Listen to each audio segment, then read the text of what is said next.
Qual o gráfico de uma função quadrática, uma equação de segundo grau? O gráfico de uma função quadrática ele sempre é uma parábola. Você tem uma parábola com concavidade para cima ou uma parábola com concavidade para baixo. Sempre terá esse formato aqui. Se for uma equação de segundo grau, que no caso é uma função quadrática, o gráfico dela sempre será essa parábola. Quando que essa parábola tem concavidade para cima? Quando esse A aqui for maior que zero, quando ele for positivo. Se o A for maior que zero, ele tem concavidade para cima. E a concavidade para baixo é quando o A é menor que zero. Se esse coeficiente que está aqui no x ao quadrado tiver um sinal de negativo aqui, você já deve saber que o gráfico dessa função quadrática é uma parábola voltada para baixo. Se o coeficiente desse x ao quadrado aqui for positivo, ou seja, ele tiver um sinal de mais aqui ou simplesmente não for negativo, ele é maior que zero, e o gráfico desta função será uma parábola voltada para cima, com concavidade para cima. Você consegue saber se essa parábola tem concavidade para cima ou para baixo apenas olhando o sinal de A. Só que isso você só consegue definir que o gráfico é uma parábola que está com concavidade para cima ou para baixo. E você precisa saber qual a posição dessa parábola aqui no gráfico. E o próximo passo para você determinar isso é calcular o delta. Porque quando você calcula o delta, você já sabe se essa função aqui tem raízes reais, ou seja, se meu x1 é real, ou se esse x1 aqui será um número complexo, que isso só acontece quando o delta tiver valor negativo. E é isso que eu vou mostrar para vocês agora. Você primeiro analisa o sinal do A, agora nós vamos analisar o valor de delta, o que acontece com esse gráfico, dependendo do resultado que dá aqui para o meu cálculo de delta. Para isso você pensa o seguinte, eu tenho que o meu A ele pode ser maior que zero e o meu A pode ser menor que zero. Ele nunca pode ser igual a zero porque o A é diferente de zero. Então eu tenho o A maior que zero e o A menor que zero. Se o A for maior que zero, eu já sei que essa parábola tem concavidade para cima. Se o A é menor que zero, eu já sei que essa parábola tem concavidade para baixo. Só que quando eu calculo o delta aqui, primeiro eu vou verificar quando o delta der igual a zero. Se o delta for igual a zero. A mesma coisa aqui se o delta for igual a zero. Se eu calcular esse delta aqui e o resultado for zero, veja o seguinte. Esta raiz quadrada aqui será a raiz quadrada de zero. Aqui será a raiz quadrada de zero e aqui será a raiz quadrada de zero. Então, meu x1 será menos b mais raiz quadrada de zero sobre 2 vezes a. O meu x2 será menos b menos raiz quadrada de zero sobre 2 vezes a. Só que raiz quadrada de zero aqui vai dar zero, raiz quadrada de zero aqui vai dar zero. As duas raízes serão da forma menos b sobre 2a, ou seja, elas são raízes iguais. E se elas são raízes iguais, significa que aqui no eixo x, eu terei apenas um ponto onde esse gráfico toca a reta real. O que isso significa? Imagine que seja a maior que zero e o delta igual a zero. Se for a maior que zero e delta igual a zero, eu terei uma parábola mais ou menos assim. Ela toca aqui no eixo x e tem concavidade para cima. Eu sei que o A é maior que zero, então a concavidade é para cima. E sei que delta é igual a zero, então ela toca aqui somente em um ponto do eixo x.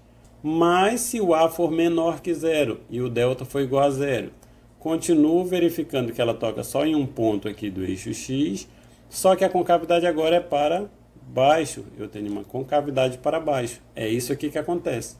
A maior que zero, concavidade para cima, delta igual a zero, toca só em um ponto. O A menor que zero, concavidade é para baixo. Se o delta é igual a zero, toca somente aqui em um ponto. Esses dois gráficos aqui representam essas duas situações aqui. Só que se o A for maior que zero e o delta for maior que zero, o que acontece? Se o A é maior que zero, a concavidade é para cima. Se o delta é maior que zero, então eu tenho algo desse tipo aqui, olha. Se o delta é maior que zero, então aqui eu terei uma raiz positiva. Isso me diz que esse x1 aqui pertence ao conjunto dos números reais. Aqui eu também terei uma raiz positiva. Isso significa que esse x2 aqui também pertence ao conjunto dos números reais. Só que eu terei duas raízes diferentes. Porque menos b mais raiz quadrada de delta será diferente de menos b menos raiz quadrada de delta. Então eu tenho duas raízes diferentes aqui, que seria aqui x1 e aqui o x2. E a concavidade é voltada para cima, então meu gráfico é assim. Eu sei disso simplesmente analisando o sinal de A e analisando o valor de delta. Só que se meu A for menor que zero e o meu delta for maior que zero, o delta maior que zero diz que x1 é diferente de x2, pelo motivo que eu já expliquei aqui para vocês. Só que agora a concavidade é voltada para baixo. Então eu teria algo desse tipo aqui, olha.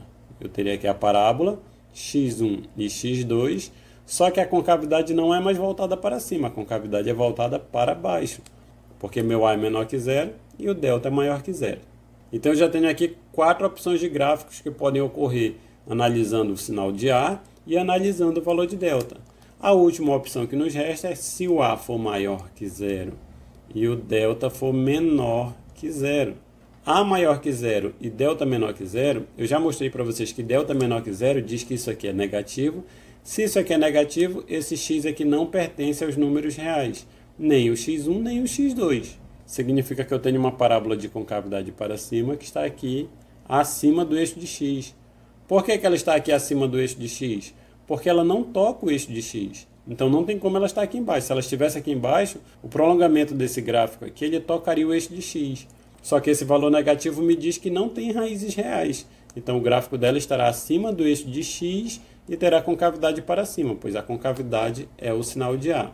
Só que se o A for menor que zero e o delta for menor que zero, eu tenho uma parábola de concavidade para baixo, e essa parábola está abaixo do eixo de x. Por que ela está abaixo do eixo de x? Porque se delta é menor que zero, esse gráfico não toca o eixo de x, não possui raízes reais. Então você tem aqui 6 gráficos possíveis para uma função quadrática, para uma equação de segundo grau. Você tem a situação em que ele toca só em um ponto o eixo de x com concavidade para cima ou com concavidade para baixo. Você tem a situação em que a parábola toca em 2 pontos o eixo de x com concavidade para cima ou com concavidade para baixo. E você tem a situação em que a parábola não toca o eixo de x, que acontece quando o delta é menor que zero. Ou você terá aqui em cima uma parábola com concavidade para cima, ou você terá aqui embaixo uma concavidade para baixo.